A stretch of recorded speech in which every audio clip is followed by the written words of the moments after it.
नहीं शिखर, बात तो आज मुझे ही करनी है। पहले हो सकता है तुम्हारे सभी सवाल और जवाब शायद ये सब सुनने के बाद स्वतः ही समाप्त हो जाएं। शेखर, हम दोनों के बीच भी बहुत सी ऐसी बातें हैं जिनका हमें पता नहीं है, पर मैं समझती हूँ कि नहीं बताने के भी हमारे अपने कुछ कारण रहे होंगे। ये बात सुनकर शेखर अंदर ही अंदर शर्मिंदा सा हो गया, पर उसने कहा कुछ भी नहीं, बस प्रिया की ओर देखता रहा कि वो आगे क्या कहना चाह रही है। प्रिया कहने लगी, तुम्हें याद है शेखर, मैं अंजलि की शादी के सिलसिले में लखनऊ गई थी अपने घर। ये बात तभी की है। वहां जाने के बाद मुझे अंजलि ने जो भी बताया वो सब उसके साथ शुरू हुआ था 1 साल पहले, जब उसने अपनी लॉ कंप्लीट करने के बाद वहीं पर एक बड़ी firm Sehgal and company join कर ली थी प्रैक्टिस के लिए। इंटेलिजेंट तो वो थी ही, कुछ ही महीनों में वो उस फर्म की सबसे काबिल एम्प्लॉय बन गई और फर्म के ऑनर मिस्टर सहगल की खास भी। बहुत जल्द ही सहगल और अंजलि एक दूसरे के करीब आ गए। अंजलि 24 साल की यंग एज में ही अपने प्रोफेशन में बहुत काबिल हो चुकी थी। वहीं मिस्टर सहगल उसके व्यवहार, खूबसूरती और काबिलियत के चलते उसे बहुत महत्व देने लगे थे। धीरे धीरे उनका ये प्रोफेशनल रिश्ता पर्सनल हो गया और प्यार में बदल गया। दोनों एक दूसरे के बारे में ज़्यादा तो नहीं जानते थे, पर उनका प्यार परवान चढ़ चुका था। अंजलि यहाँ 24 साल की थी, वहीं सहगल की उम्र थी करीब 34 साल। पर अंजलि को उम्र के इस अंतराल से भी कोई एतराज़ नहीं था, और ना ही मिस्टर सहगल के सांवले और साधारण से लुक से। पता नहीं वो कौन सी लड़कियां हैं जिनके लिए कहा जाता है कि उनके सपनों का राजकुमार बहुत खूबसूरत और आकर्षक होगा और सफेद घोड़े पर सवार होकर आएगा उन्हें लेने। पर मुझे तो ऐसी कोई लड़की आज तक नजर नहीं आई जिसने सपनों के राजकुमार जैसा कोई चुना हो। पता नहीं ये प्यार है या क्षणिक आकर्षण जो धीरे धीरे फिर आदत बन जाता है। खैर, शायद लड़कियों के लिए लुक्स ज्यादा मायने ही नहीं रखते, पर मैं इसमें एक अपवाद हूं, है ना शेखर? मैंने लुक्स को भी उतनी ही अहमियत दी जितनी बाकी चीजों को। शेखर समझ नहीं पा रहा था इस सिचुएशन में क्या रिएक्शन दे, तो वो हल्की सी मुस्कान के साथ हामी भरता हुआ बस चुप ही रहा।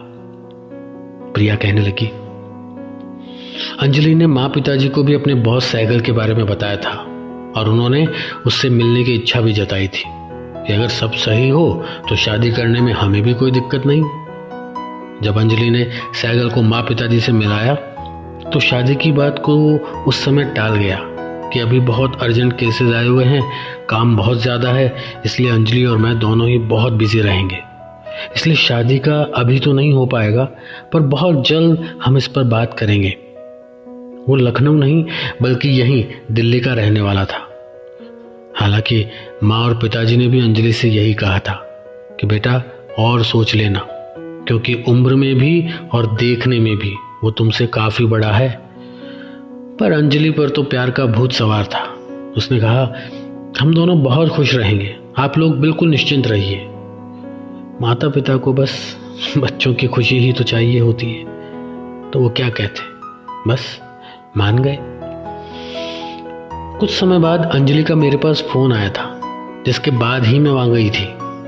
उसने मुझसे सिर्फ ये कहा कि दीदी आप कुछ दिन के लिए यहीं आ जाइए, बहुत अर्जेंट है, कुछ मत पूछना, बस आ जाओ। मैं डर गई थी, पर माँ से बात करने पर उन्होंने कहा, ऐसी तो कोई बात नहीं है कि तुझे बुलाना पड़ रहा है उसे।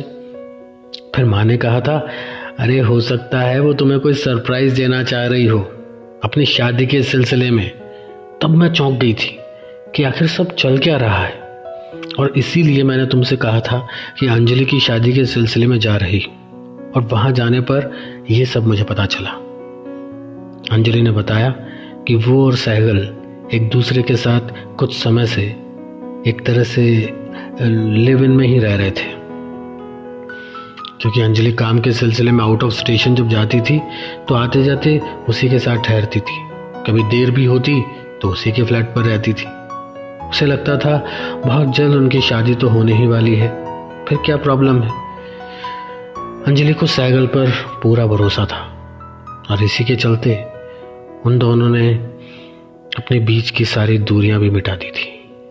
तुम तो जानते ही हो आजकल के कपल्स को, उनके लिए सब नॉर्मल बात हो गई है कि शादी से पहले ही वे पूरी तरह से एक दूसरे के हो जाते हैं, और कुछ लोग तो शादी के बाद भी ऐसी हरकतों से बाज नहीं आते।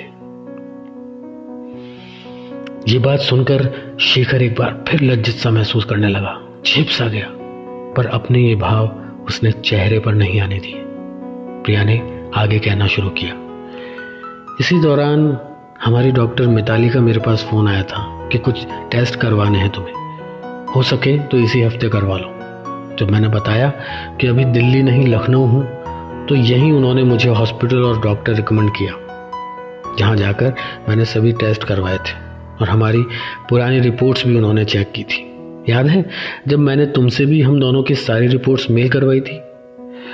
हाँ मुझे याद है प्रिया, तुमने बताया था कि डॉक्टर कुछ कॉम्प्लिकेशंस बता रही है, पर कुछ दिन बाद ही जब तुमने प्रेगनेंसी टेस्ट किया था और मुझे खुशखबरी सुनाई थी, वो दिन मेरी जिंदगी का बेहतरीन दिन था प्रिया।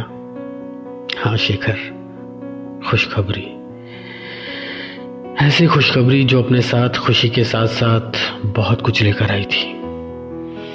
एक्चुअली अंजलि ने मुझे बताया कि सैगल शादी की बात को अभी भी टाले ही जा रहा है और वो चाहती थी कि मैं सैगल से मिलूं और उससे इस बारे में बात करूं कि आखिर वो चाहता क्या है। अगले ही दिन मैं जब उसके घर गई, डोर बंद था। मैंने बेल बजाई तो अलार्म की आवाज, ये प्रिया के फोन का अलार्म था। वो हड़बड़ा कर बोले, ओह गुंचा को ट्यूशन से लाने का वक्त हो गया शेखर, आकर बात करेंगे। आखिर क्यों सहगल अंजलि से शादी करने की बात को टाल रहा था? क्या प्रिया से बात करने के बाद वो राजी होगा या कहानी कोई नया ही मोड़ लेगी? जानेंगे अगले भाग में, तो बने रहिए हमारे साथ। Thank you so much.